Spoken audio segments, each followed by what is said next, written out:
In a narration found in Sahih Muslim, number 250, the Holy Prophet Muhammad, peace and blessings be upon him, advised some easy righteous deeds to perform. The first righteous deed is to help someone in their specific trade, according to one's means. For example, a Muslim can support someone in their profession by paying for their further education or any fees connected to their profession.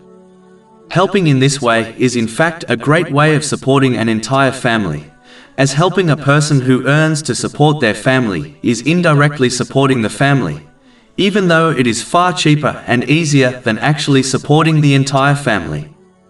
In addition, the donor will continue to gain reward even after their death, as long as the person is benefiting from the donor's support while working in their trade.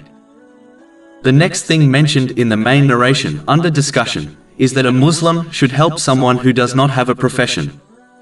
This can include advising them on the best thing to do in order to obtain lawful wealth, paying for their education, or encouraging business owners to hire them. This includes anything which aids this type of person to obtain lawful provision, so that they can fulfill their needs and the needs of their dependents.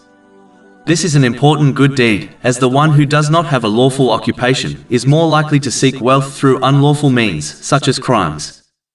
Helping people to obtain a lawful profession therefore reduces crimes and poverty within society. This benefits everyone within the society.